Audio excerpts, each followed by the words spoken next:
I'm pleased we're following up with this hearing, which will help bring members of the committee up to date on our system for controlling the export of dual-use goods and technology. And it isn't something, obviously, we talk about a lot, but oversight of the export of dual-use items, that is, items that have both military and commercial applications, is an important part of our committee's jurisdiction. In my view, it's just as important as our work regulating the export of military items. A few decades ago, the defense sector nearly always drove the development of high-tech, which later ended up in the commercial sector, and today the opposite is often quite true. High-tech in the commercial sector is now often the precursor of advanced weapons. So your bill, Mr. Chairman, will help us take a fresh look at our export control system to bring it up to date with the modern reality of the way these technologies are developed and sold, and it would give us an updated charter that grapples with the global risks of sensitive technology falling into the hands of our adversaries. So this update is long overdue. As was mentioned, previous law was last revised in 1979 in the depths of the Cold War, and it's replete with out-of-date provisions that don't reflect national security provisions today.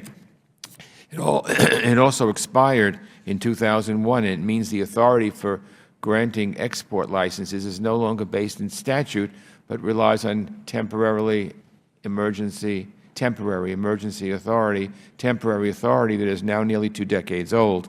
Last year, some 34,000 licenses were processed for exports of sensitive technology, and if you ask me, this isn't something we ought to be doing willy-nilly. We need a sound, updated, and permanent statute, and that's why, Mr. Chairman, I was so happy and proud to join with you on this. Let me ask Mr. Wolf and Mr. Mancuso first. Each of you managed the export control system while it was under temporary emergency authority and while it was under legal challenge. So I'd like to get you on record. Would you agree that it would be better to have a sound, permanent statutory authority for the system? Absolutely, Mr. Engel, and I'd go further and say that I think the U.S.'s whole-of-government strategy should be built around export controls, not built around CFIUS. Thank you, Mr. Wolf. While the existing IEPA authority is sufficient legal authority for the existing regulations and enforcement thereunder, I'm not denying that. I agree with you that having permanent legal authority in the form of this or a similar bill is very important for a variety of reasons, and also to express the will of Congress with respect to a very different world that exists now than existed in 1979. So I agree with the point of your question. Thank you. And let me ask you another one, Mr. Wolf and Mr. Mancuso. And last year, the Export Control Bureau at Commerce and its partners at DOD and State processed 34,000 licenses, and the trend will continue to be upward.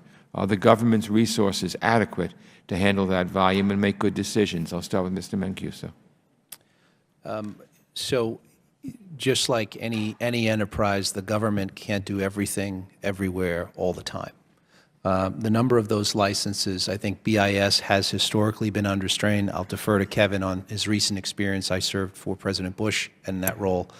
But I think as a general proposition, yes, my recollection is that the Bureau needs more resources, but I don't think of resources only in terms of financial resources. I actually think injecting the Bureau of Industry and Security with additional national security acumen and additional connectivity with the rest of the government is important. I'm not suggesting that isn't there. I just think that as an agency that's embedded within a cabinet department whose principal clients, if you will, are broader commerce, I think it's imperative for that agency to remain connected with its national security and foreign policy colleagues to effectively carry out its mandate. So resources are both financial, would be important, but also in terms of enhanced capability and connectivity with the national security enterprise of the United States. Thank you. Mr. Wolf? It's great no longer being in government because I can answer your question without being limited to instructions to stick to the budget given. And it's, yes, absolutely. It's for enforcement both in the United States and outside the United States are critical, and the authorities to do it in order to keep the level playing field and to deter those who would violate the regs. for more industry education and outreach, particularly to small and medium-sized businesses, I think would be critical. And then going to the point of this hearing, more resources in terms of both money and personnel, but creative thinking to identify the types of emerging technologies that aren't traditionally part of the export control system, and working with people that aren't traditionally part of the export control world to identify those threats that are novel and not previously considered. And then with respect to resources, that then leads to what I would advocate and always wanted to do on the dual use side, which is frankly a top to bottom list review effort of everything in the very long list of controlled items to see what's there that no longer needs to be in light of evolving technologies, and going back to the emerging point, what isn't there but should be. And that just requires a substantial multi-year effort, working with industry, working with experts in the Defense Department largely and other parts of the government to figure that out, as opposed to the sort of regular process that exists today, which is adequate and good, but I think it should be a lot more robust and aggressive. Thank you. And Ambassador Lawson, I have one quick one for you. Given your experience at State, are the budget and staff cutbacks that we're seeing at State having a negative effect on the department? My judgment, I haven't worked there for 12 years, but my judgment is that it's very hard for the State Department to do the missions that has been asked to do with such tight budget situation. Certainly in the areas I was responsible for in economics, I think that's true. Thank you. Thank you, Mr. Chairman.